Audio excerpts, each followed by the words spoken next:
देशर साधारण लोकंक जनजीवनर सुरक्षा आम समस्तंकर कर्तव्य।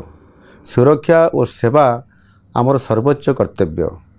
एथिपाई जातीयतार मनोभाव रखी बेसामरिक सुरक्षा बा सिविल डिफेन्स संगठन रे स्वेच्छासेवी भाव जोगदेवाई मु जनसाधारण को विशेष कर युव समाज को आह्वान करुछि।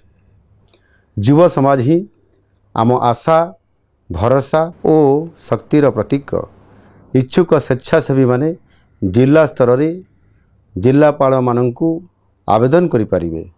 जिलापाल होउछंती जिला बेसामरिक सुरक्षार नियंत्रक। यही स्वेच्छासेवी माननकु प्रशिक्षित कराजिबो। आवश्यक हेले सेवा और जातीयतार मनोभाव रखी सेमाने जनसाधारण को सेवा जोगाई देबे। आम राज्यर 12टी स्थान रे सिविल डिफेन्स संगठन कार्य करुछि। आवश्यकता अनुजाई अन्य स्थान मानकरे नुआ संगठन गढ़िबाकू मु निर्देश देइछि। मोर आशा और विश्वास सेवा और जातीयतार मनोभाव रखी अनेक व्यक्ति विशेष करके युववर्ग एथिपाई आगे आसिबे। जय हिंद।